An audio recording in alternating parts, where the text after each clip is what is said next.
So Guru Maraj called my father and he was saying, I am in Malaysia, I want to come and visit Singapore.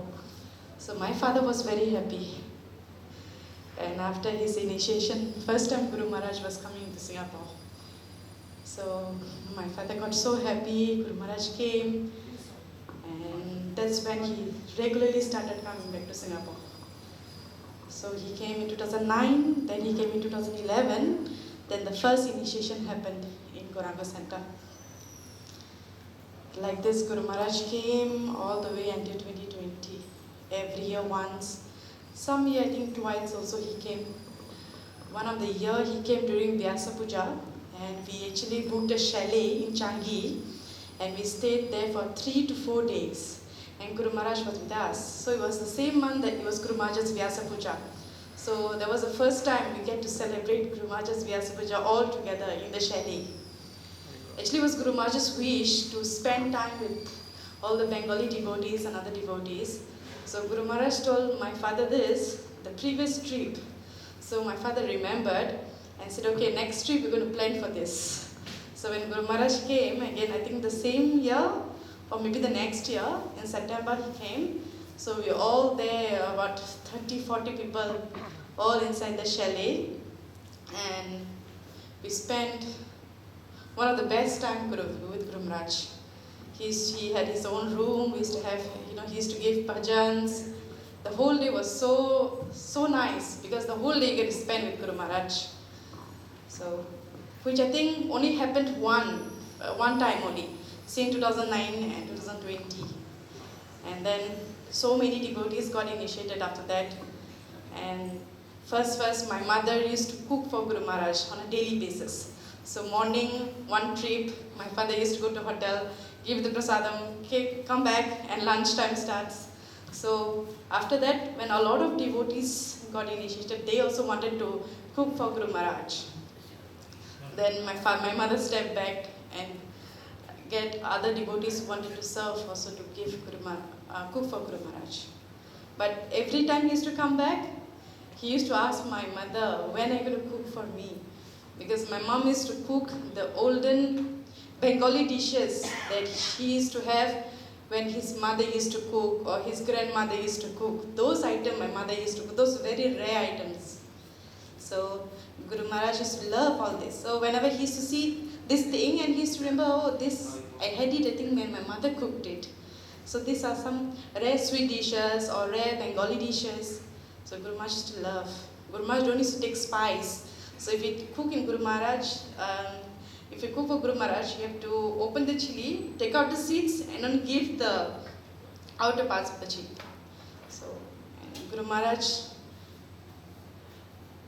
so many devotees actually wanted to serve Guru Maharaj. After so many devotees came up, and Guru Maharaj used to cook for them. So when I was schooling, Guru Maharaj also used to wait for me. And he used to cook pizzas or lasagnas, and he used to keep at least one piece for me. So when I come back from school, he used to give me, and I used to have the pizzas. And even I remember one day in my school uniform, I just went to meet Guru Maharaj. And the moment I reached, Guru Maharaj told one of the Mataji, Surangi Mataji, saying, Surangi, give Krishna Priya the pizza, the lasagna. So he's even if you see in Mayapur today in his quarter, he has 3 to 4 pizza makers only. And his cheese toppings was something else. Thick layers of cheese only, right? So those were very delicious, very delicious. Even if you see Bengali cookings also, so we Bengalis have a way of serving.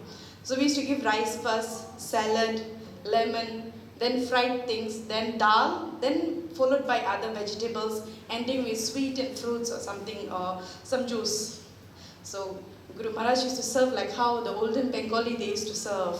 First goes this, second goes this. So many things actually one by one is just coming to me. So it's all over the place, but whatever is coming to me. And the year that I got married, my parents were thinking about getting me married. So they found a suitable person to get me married to. So my father was very scared to go to Guru Maharaj and tell about this. But my mother had the courage. So my mother just went to Guru Maharaj and said, this is happening, what should we do, Guru Maharaj? Then Guru Maharaj said, who is the boy? So my mother showed from very far, and Guru Maharaj said, it's okay, no problem. And my father was saying, she's still young. Then my Guru Maharaj said, it's okay, she will learn, she will grow. And then my father got very shocked. How did you have the courage to go to Guru Maharaj and say about all this? And Guru Maharaj was very happy. So we got married in June. July, Guru Maharaj went to Bangladesh and to the state that we were staying in, our birth state, Chittagong. So he went, and we went, first time me and my Prabhu went, and we gave some gifts for Guru Maharaj, and was so happy because we invited him for the wedding, but he was coming the next week after our wedding. So he was very happy to see us. And from that day onwards, my Prabhu also got very close association with Guru Maharaj. And till today he doesn't forget. It's very difficult to get so close association with Guru Maharaj. It's only possible when you stay in places like Singapore. If you go to Bangladesh or India, it's very difficult for disciples to go nearby the Guru Maharaj because so many people. But since we are staying in Singapore, we get a very special pass to go very near to Guru Maharaj, which is very rare. Like when we were going up the stairs to give Guru Maharaj some gift, and also we were going to meet him after our wedding the first time, a lot of people was very shocked that we were getting so close because they don't get.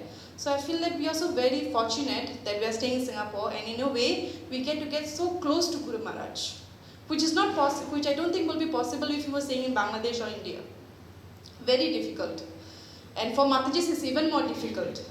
So I feel staying in Singapore was a very big thing, so that even for other Guru Maharajas as well, we get to see Guru Maharaj from a very close.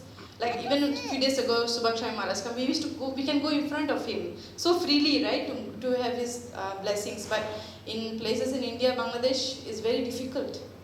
So I feel we're very, very fortunate. I feel I'm very fortunate that I get Guru Maharaj's association since I was a young baby actually. So even when I was young, when I was 3 years old, Guru Maharaj went to Bangladesh. So we had my parents went for a tour with Guru Maharaj from different places in Bangladesh. So I went along, and I was just 3 years old. I was the only child, only baby in the whole group. So Guru Maharaj used to ask my mother, is she okay? Does she need this? She used to care about Guru Maharaj, and he used to say, is she okay? Everything's okay with her? So she used to, since I was the only child, he used to show more care towards me. But that was when I was 3 years old. I heard all this from my mother.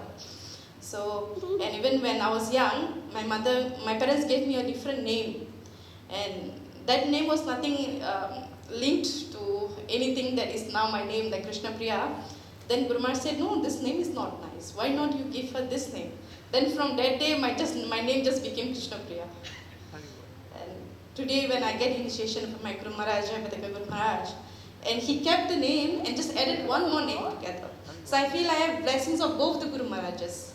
Guru Maharaj's name, Krishna Priya, and also Indulekha, that is given from my Gurudev. So it's everything together now. So I feel very blessed. I just seek his blessings so I can continue to serve and follow also his instructions that he has given. It's been 5 years he left. But sometimes even it's now, I feel like, oh, maybe he's somewhere there, any parts of the world like he's preaching. But the thought of him not hearing with us physically is still sometimes very difficult to digest. Because I've never seen I've always been growing up here. So I was very away from my relatives. So I've not seen anybody that I was very connected with losing someone like that. So the first time I lost someone was Guru Maharaj, who I was so connected to since young. So I felt that really hit me for the first few days after Guru Maharaj left. I could not sleep properly for a few days. But it's still very difficult to accept, even though it's been 5 years. So I just want to have his blessings so I can continue to serve him, Prabhupada, and the Lord. Hare Krishna.